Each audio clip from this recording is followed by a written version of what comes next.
The letter arrived on a Tuesday, its expensive cream envelope standing out among my stack of student papers. My father's law firm's logo gleamed in the corner, bringing back memories I'd spent 20 years trying to forget. Ms. Alexandra Mitchell, we are writing to inform you of changes to your parents' estate planning. I set the letter down, my hands trembling slightly. After 2 decades of silence, this was how they chose to communicate. Through their lawyers. My name is Alexandra Mitchell, though these days most people know me as Ms. Mitchell, founder of Bright Horizons Academy. At 42, I've built something I'm proud of, something that matters. But 20 years ago, I was just a disappointed daughter being cast out of my family for choosing the wrong career path. The memory of that night still burns clear in my mind. My father, Richard Mitchell, standing in his mahogany-paneled study, my teaching program acceptance letter crumpled in his fist. Teaching. He'd spat the word like it tasted bitter. We didn't pay for 4 years at Princeton so you could waste your life babysitting other people's children. My mother had stood silently by the window, her perfect posture and pressed silk blouse a testament to the privilege she'd married into. Think about what you're throwing away, Alexandra, she'd said softly. The connections, the opportunities. I am thinking. I'd replied, my voice steadier than I felt.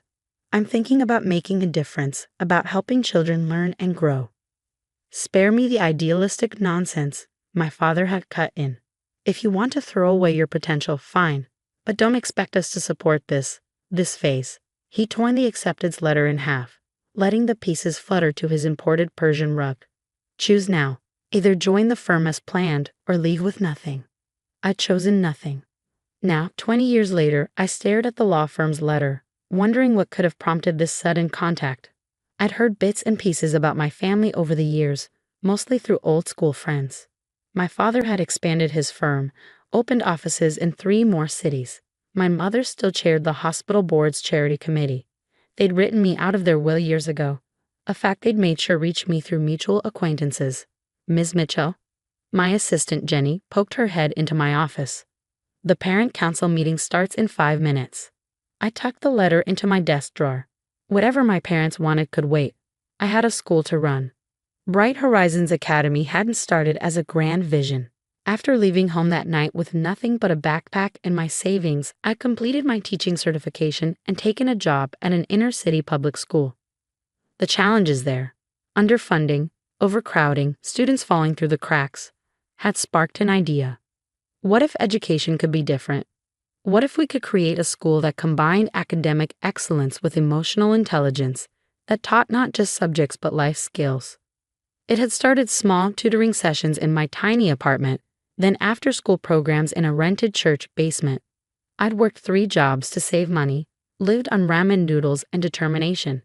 My first proper classroom was a converted warehouse space with second-hand furniture and donated books. Now, 15 years later, Bright Horizons occupied a sprawling campus on the outskirts of the city. We had waiting lists 3 years long, revolutionary teaching methods being studied by universities, and most importantly, students who were thriving.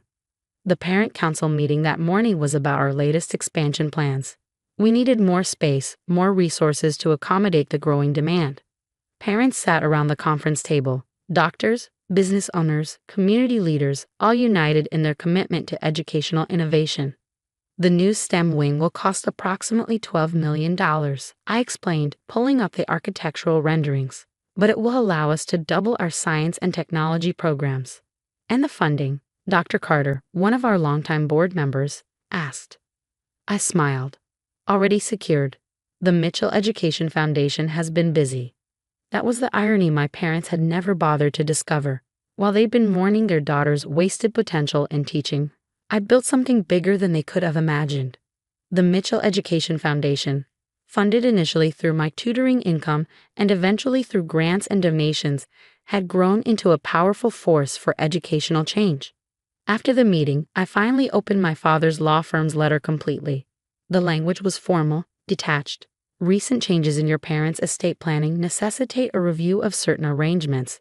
Your presence is requested at a family meeting. Everything okay? Jenny asked, noticing my expression. I folded the letter carefully. My parents want to meet. After 20 years, she knew my story. Most of my staff did. It was part of Bright Horizons' origin story that I rarely shared the full details. Are you going to go? I glanced out my office window at the bustling campus below. Students hurried between classes, teachers led outdoor discussions under shade trees. Life hummed with purpose and possibility. Everything I'd built without their help or approval. I think I have to, I said finally, if only to show them exactly what their wayward daughter has accomplished. That evening, I sat in my home office, surrounded by the evidence of my journey, awards from educational organizations, news articles about Bright Horizons' innovative programs, photos of graduating classes, hundreds of students who'd gone on to great things. My phone buzzed with a text from my best friend Maria. Heard about the meeting. Want backup? Maria had been there that night 20 years ago, had let me crash on her couch while I figured out my next steps. She watched me build Bright Horizons from nothing, had celebrated every milestone and setback along the way. I got this, I texted back. Time to show them what teaching can really achieve. I pulled out an old photo album, one of the few things I grabbed that night. In it was a picture of my 5th grade teacher, Mrs. Rodriguez, the woman who'd first shown me the power of education to change lives. She believed in me when my own parents couldn't see past their expectations. My phone rang, the law firm's number. Ms. Mitchell? Just confirming your attendance at Thursday's meeting. I'll be there, I said firmly, and please tell my parents to bring their estate documents. They might find them educational. As I hung up, I caught my reflection in the window. I wasn't that scared 22-year-old anymore, leaving home with nothing but dreams and determination. I was Alexander Mitchell, educator, innovator, builder of futures. Thursday's meeting would be interesting indeed. The law firm of Mitchell & Associates hadn't changed much in 20 years. The same mahogany paneling, the same oil paintings of stern-faced partners' pasts, the same air of old money and power. I stepped off the elevator in a tailored navy suit, my heels clicking against the marble floor with purpose. Ms. Mitchell, the receptionist greeted me, her eyes widening slightly with recognition. They're waiting in the main conference room. Of course they were. The main conference room, where my father always held his most important meetings. I played there as a child, drawing quietly in the corner while he negotiated million-dollar deals. I paused outside the heavy double doors, taking a deep breath.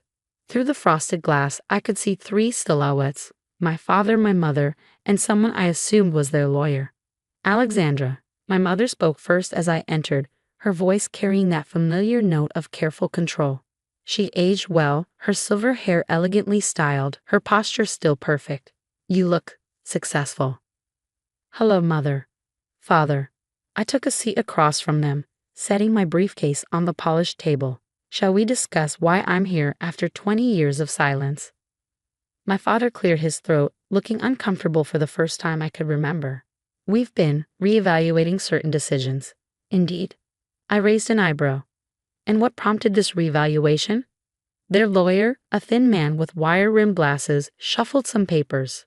Perhaps we should begin with the formal aspects. Actually, I interrupted. I'd like to hear it from them. I looked directly at my father. Why now? He shifted in his chair, his legendary courtroom confidence nowhere to be seen. We saw the article in Forbes about Bright Horizons Academy. Ah, the article. America's most innovative educator. How Alexander Mitchell is revolutionizing private education. It had come out last month, complete with a detailed analysis of our $100 million endowment and growing national influence. Fascinating reading, my mother added quickly. We had no idea. No, you didn't, I agreed calmly. You were too busy being ashamed of my career choice to notice what I was building. Alexandra, my father started, but I held up a hand. Let me finish. For 20 years, you've had nothing to say to me. No calls, no cards, not even when Bright Horizons won the National Excellence in Education Award.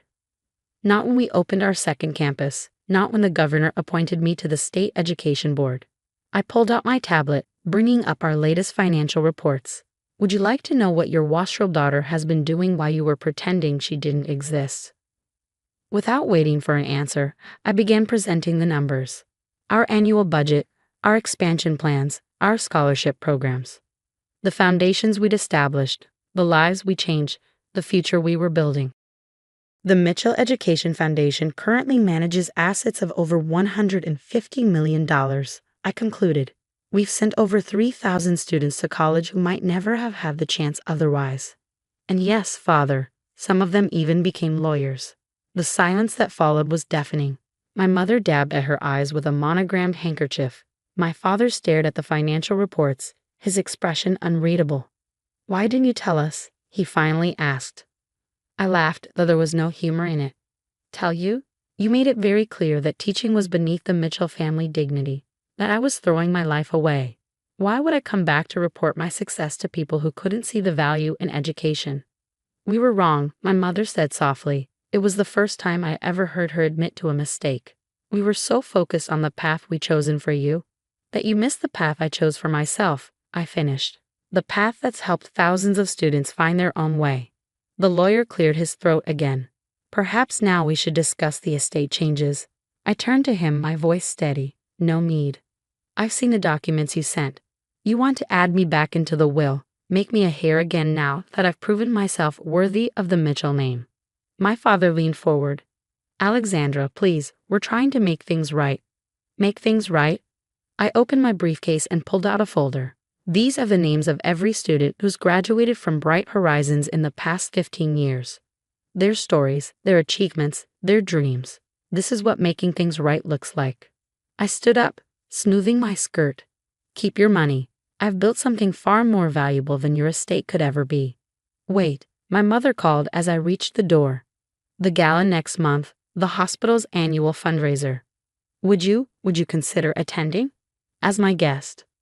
I paused, hand on the doorknob. "Actually, I'm the keynote speaker. The hospital is partnering with Bright Horizons on a new medical education initiative. But you'd know that if you read past the first page of the Forbes article." Walking out of Mitchell and Associates felt different this time. 20 years ago, I'd left in tears, my dreams seemingly shattered.